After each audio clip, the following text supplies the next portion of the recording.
ग्राम रुसल्ला primary school सहित कई स्कूलों के जर्जर हालत में भवन बरसों से की जा रही है शिकायत। शाहपुर की घटना के बाद जागा प्रशासन व्यवस्थाओं में लगा।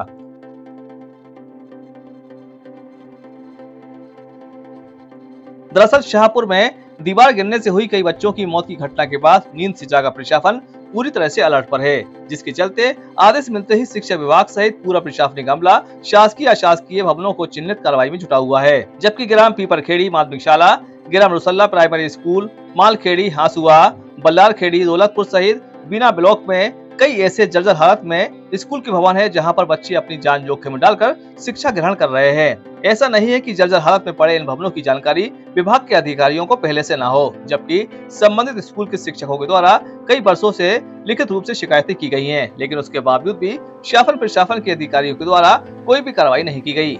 आप देख सकते हैं कि ग्राम रुसल्ला का यह प्राइमरी स्कूल जहां पर बच्चों को स्कूल के बाहर बिठाकर शिक्षा दी जा रही है, क्योंकि ये भवन बैसाखी के सहारे झूल रहा है। जबकि क्षतिग्रस्त भवन को लेकर महिला शिक्षक 3 वर्षों में कई शिकायतें कर चुकी हैं, लेकिन शाहपुर में हुई घटना के बाद आदेश मिलते ही शिक्षा विभाग से लेकर नगर पालिका एवं जनपद के अधिकारी जर्जर हालत में पड़े भवनों का निरीक्षण कर चिन्हित कर रहे हैं और बच्चों को शिक्षा देने गांव में ही व्यवस्था बनाई जा रही है, जिसमें शिक्षकों को गांव में जाकर पढ़ाने या अन्य व्यवस्था करने की हिदायत दी गई है। ये शासकीय प्राथमिक शाला रुसल्ला, मैं यहाँ प्राइमरी टीचर हूँ। यहाँ प्राइमरी स्कूल लगता है जो ग्राम पंचायत पीपलखेड़ी से है और यहाँ 3 कमरे का स्कूल है जो पूरी तरह से जर्जर क्षतिग्रस्त हो गया है। यहाँ पूरी बिल्डिंग में बड़ी बड़ी दरारें आ गई हैं। छत पे बिल्कुल छत झूलती है जो पिलर के सहारे से टिकी हुई है और पिलर भी बिल्कुल हिलते हुए पिलर हैं जो कभी भी कैसी भी घटना हो सकती है।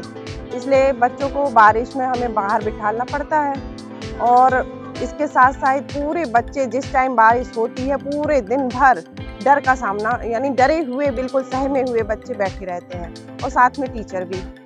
और मैं यहाँ फिलहाल तो अभी अकेली टीचर हूँ। एक और टीचर है जो धानगढ़ छात्रावास में अटैच है पिछली 2 साल से ही। मैं रेगुलर 3 साल से शिकायत कर रही हूँ, अभी तक कोई कार्रवाई नहीं हुई है। अब हम यही चाहते हैं कि या तो कहीं और मर्ज हो या फिर कोई मतलब भले 1 कमरे का छत हो या अच्छी बिल्डिंग बन जाए, भले छोटी सी बिल्डिंग 1 कमरा दे दिया जाए। यहाँ बिल्कुल व्यवस्था ही नहीं है बैठने में। हमारी ग्राम पंचायत पीपरखेड़ी में 3 स्कूल हैं। पीपरखेड़ी में तो 2 हैं और एक ये रुसल्ला और एक मालखेड़ी में। तो ये मालखेड़ी और रुसल्ला की स्कूल की ये हालत है कि बहुत ज़्यादा बिल्डिंग जर्जर हैं, किस वक्त गिर जाए तो हादसा हो जाए, बच्चे मर जाएं, इसकी कोई गारंटी नहीं है। और आगे ये है कि हम तो बार बार बता चुके, अब तो टेंट लगा के भाई हम तो टेंट लगवा देते हैं और बच्चों को पढ़ाएंगे। किसी के बच्चे के साथ हादसा हो जाएगा तो वो हम ही से कहेगा कि सरपंच साहब आपने गौर नहीं किया। इसलिए हम तो बार बार सरकार से अनुरोध कर रहे हैं कि इस पर कुछ सुनवाई हो, वरना हम तो कल परसों से टेंट लगवाते हैं, उसके टेंट में बैठलवाएंगे बच्चों को। हम इस वक्त मौजूद हैं ग्राम पंचायत पीपरखेड़ी के ग्राम रुसल्ला के एक प्राइमरी स्कूल में, जिसकी हम छत पर खड़े हुए हैं।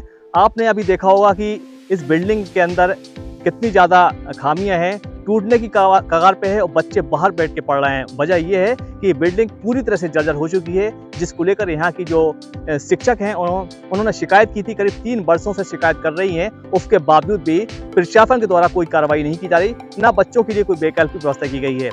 ये तो एक ही स्कूल है, लेकिन बिना ब्लॉक के अंदर ऐसे दर्जनों स्कूल हैं जो जर्जर हालत में है, जहां बच्चे जान जोखिम में डालकर पढ़ाई कर रहे हैं। जब घटना हो जाती है तब प्रशासन जागता है, आखिर समय रहते ऐसे स्कूल पे कार्रवाई क्यों नहीं की जाती। बीना से अशफाक अंसारी की रिपोर्ट।